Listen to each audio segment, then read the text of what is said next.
Yes, you heard it right. Some Filipinos believe that having children is like investing in their future and that their children will be their retirement plan. Next is the utang na loob, or when translated to English, debt of gratitude.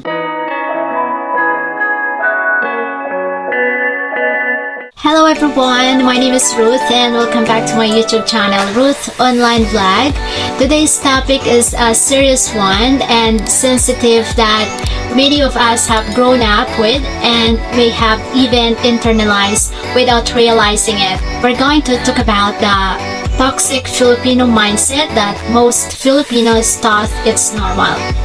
As a Filipino woman living in the Philippines, I observe and experience some of these mindsets myself and still happening until this day, and I want to shed light on why they are harmful and why we need to break it free from them.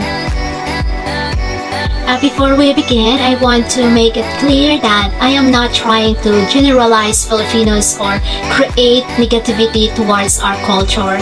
I am simply sharing my personal perspective and hope to start a conversation about these issues. I also want to emphasize that I do not wish to embarrass anyone with this video. Please hear me out.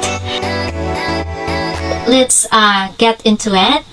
So number one is having children as an investment or retirement plan. It's very common here and everybody thinks it's normal. Yes, you heard it right. Some Filipinos believe that having children is like investing in their future and that their children will be their retirement plans.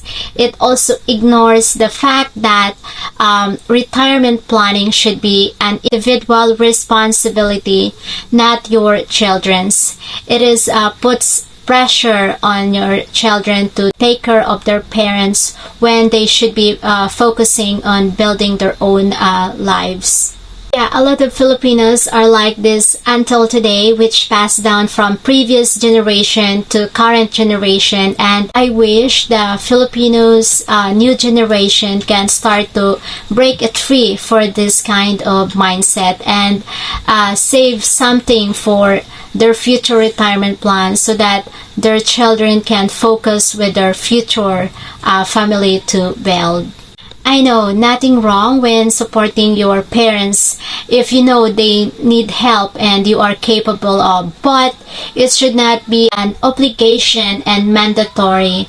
Next is the breadwinner mentality. It's almost the same as number one. While it's admirable to work hard to provide for your family, this mindset can lead to neglecting your own self-care and well-being. It can create a toxic environment where the burden of providing falls solely on one person, causing resentment and burnout. A lot of Filipinos experience this today. Once you finish studying and get a job, you're obligated to support your whole family and help your other siblings to finish studying, as well as pay the whole expenses in the household. Since you have a job, everybody thinks you have money and it's okay. Some of the breadwinners can't even settle down because they are worried about who will support their parents and siblings, or if they stop, the parents might get mad and call them how ungrateful they are, gaslighting that without them, you will not be here in this world, or you will not be who you are today. And I hope this mindset will stop our new generation so that the future generations will not experience the same. Next is always being late in meetings or occasions, the infamous Filipino time, where being late is considered acceptable. This is common Filipino trait that it's often joked about, but it's not something to be proud of. This behavior shows a lack of respect for others' people's time and can be frustrating and disrespectful, especially in professional settings, and can be a major inconvenience.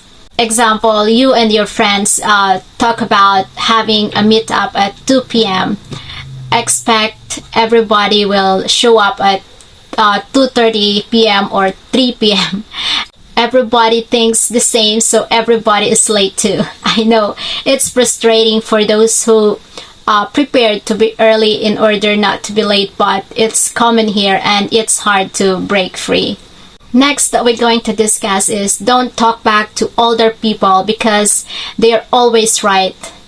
Filipino taught being respectful with elders, but sometimes the belief that older people are always right and can be questioned.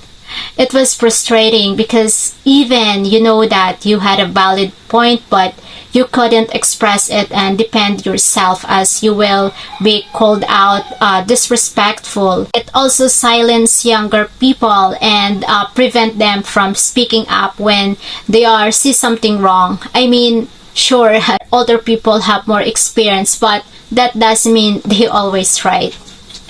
Next is the utang na loob, or when translated to English, debt of gratitude. This concept where people feel indebted to others who have helped them in the past. In some cases, the concept of utang na loob can be positive and encourage people to show appreciation and kindness. However, become toxic and lead to the feeling of obligation and indebtedness. The mindset that can create unhealthy power dynamics and lead to people feeling obligated to do things they don't want to do, which can be manipulated by others for personal gain. Example, a person may feel indebted to someone who helped them get a job and may feel obligated to do something for that person in return, even if it goes against their own values or interest. It can lead to a cycle of obligation and indebtedness that can be difficult to break. Next is the constant questioning of when to get married or having children, especially for women. This is a common questions that we get asked by our family, like our titas or aunt and cousin and friends, and it becomes toxic when it's used to pressure people into conforming to societal norms. This can be invasive and hurtful, especially for those who may be struggling with fertility issue or who simply don't want to follow traditional paths. Here, if you are in your late 30s and not married yet, every time you attend family gatherings like reunion, your relatives or friends would ask when you are getting to married. It's frustrating because you feel like you're being judged and that your worth is being measured by marital status. That's why here in Philippines, Filipino women are worried when they are in their 30s and still single, as the pressure from the families and other people around you is crazy. Overall, these mindsets are harmful and limiting, and we need to recognize and address them if we want to create a healthier and more positive culture. Of course, these mindsets are not unique to Filipinos and can be found various cultures and societies around the world. But the first step in making positive changes is to acknowledge and confront these toxic beliefs head on. So for those Filipinos watching this, let's break the cycle and start thinking differently, and I wish our future generations won't experience the same. Thank you for watching, and don't forget to like, subscribe, and click the notification bell button for more insightful videos on my YouTube channel, Ruth Online Vlog. Have a good one and bye!